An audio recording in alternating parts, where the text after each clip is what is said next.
ৰাজ্যত গঠন কৰা হ'ব 14টা সমষ্টিত নতুন ৰাজচক্ৰ বিধানসভাত মুখ্যমন্ত্ৰী হিমন্ত বিশ্ব শৰ্মাৰ ঘোষণা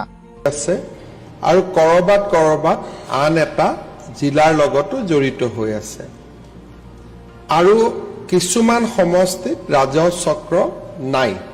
তাৰ পৰিপ্ৰেক্ষিততো ই কাষৰ সমষ্টিসমূহৰ লগত সংলগ্ন হৈ আছে অসমৰ প্ৰশাসনিক ব্যৱস্থাত এক গুৰুত্বপূৰ্ণ সিদ্ধান্ত ৰাজ্যত গঠন হ'ব 14টা নতুন ৰাজচক্ৰ বিধানসভাৰ বাজেট অধিৱেশনত এই ঘোষণা কৰে মুখ্যমন্ত্ৰী ডক্টৰ হিমন্ত বিশ্ব শৰ্মাই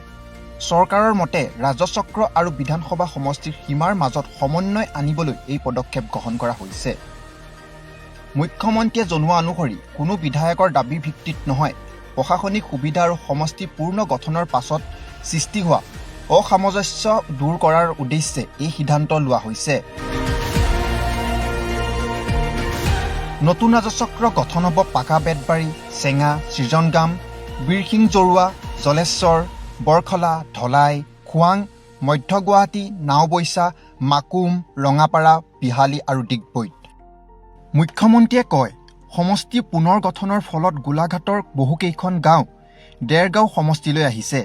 কিন্তু ৰাজচক্ৰ তিতাবৰতে সংলগ্ন হৈ আছে একে অৱস্থা হৈ আছে গোৱালপাৰা নলবাৰী বৰপেটা জিলাতো ইয়াৰ ফলত একোখন সমষ্টিৰ বিধায়কে ৰাজহ সম্পৰ্কীয় কামৰ বাবে নিজৰ সমষ্টিৰ বাহিৰলৈ যাবলগীয়া হয় এই অসুবিধা দূৰ কৰাৰ লক্ষ্যৰে জিলা আয়ুক্তসকলক সীমা পুনৰ সমন্বয়ৰ কৰাৰ নিৰ্দেশ দিয়া হৈছে মুখ্যমন্ত্ৰীয়ে স্পষ্ট কৰে যে বৰ্তমানৰ কোনো ৰাজচক্ৰ বাতিল কৰা নহ'ব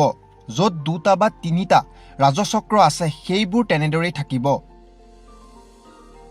প্ৰয়োজন অনুসৰি কেৱল গাঁওবিলাক বদলি কৰা হ'ব ভৱিষ্যততো প্ৰয়োজন অনুভৱ কৰিলে নতুন ৰাজচক্ৰ গঠন কৰা হ'ব বুলি তেওঁ জানিবলৈ দিয়ে আছে আৰু কৰবাত আন এটা জিলাৰ লগতো জড়িত হৈ আছে আৰু কিছুমান সমষ্টিত ৰাজচক্ৰ নাই তাৰ পৰিপ্ৰেক্ষিততো ই কাষৰ সমষ্টিসমূহৰ লগত সংলগ্ন হৈ আছে আজি আমি বিটিচিৰ ক্ষেত্ৰত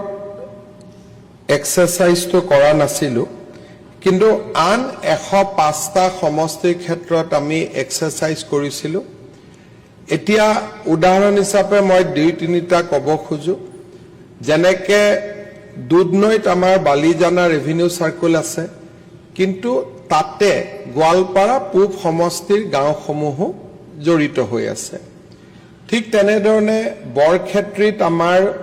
এখন পঞ্চায়ত হৰ্থেবাৰী বা বৰপেটা সমষ্টিৰ লগত জড়িত হৈ আছে তেনেকে আমাৰ টিংখঙৰ গাঁও নাহৰকটীয়াৰ লগত জড়িত হৈ আছে সেইবাবে আজি আমি এটা প্ৰথম পৰ্যায়ত এটা এছেছমেণ্ট কৰি জিলা উপায়ুক্তসকলক মই 2 দিনৰ ভিতৰত আমাক প্ৰস্তাৱ পঠাব কৈছোঁ যে কোনো সমষ্টিৰ গাঁও যাতে MLA এৰিয়াৰ বাহিৰত নাথাকে আৰু মই উদাহৰণ দিব পাৰোঁ যেনেকে গোলাঘাট সমষ্টিৰ বহুকেইখন গাঁও ডেৰগাঁও সমষ্টিত আহিছে কিন্তু ৰেভিনিউ চাৰ্কুলটো এতিয়া গোলাঘাটতে আছে তেনেকে তিতাবৰৰ পুৰণা 10খন গাঁও গোলাঘাট জিলাত আহিলে সমষ্টি গোলাঘাট কিন্তু ৰেভিনিউ চাৰ্কুল এতিয়াও তিতাবৰৰ লগত সংলগ্ন হৈ আছে সেই তাৰ পৰিপ্ৰেক্ষিতত ডিচিসকলক আমি এটা নিৰ্দেশ দিছোঁ যে ৰেভিনিউ চাৰ্কুল আৰু LAC টাৰ্মিনাছ হ'ব লাগিব যাতে কোনো MLA নিজৰ সমষ্টিৰ বাহিৰত যাব নালাগে ৰেভিনিউ চাৰ্কুলৰ কাৰণে আৰু তাৰ যেনেকে মই আজি চাইছিলোঁ ডিমৌ সমষ্টিৰে কিছু গাঁও জড়িত হৈ আছে চৰাইদেউ জিলাত কিন্তু ডিমৌ পৰে শিৱসাগৰ জিলাত আজিৰ পৰা আমাৰ ডিচিসকলে এই এক্সাৰচাইজটো কৰিব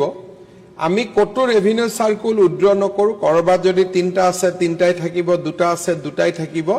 মাত্ৰ গাঁওবিলাক ট্ৰান্সফাৰ হ'ব news desk report T news T north east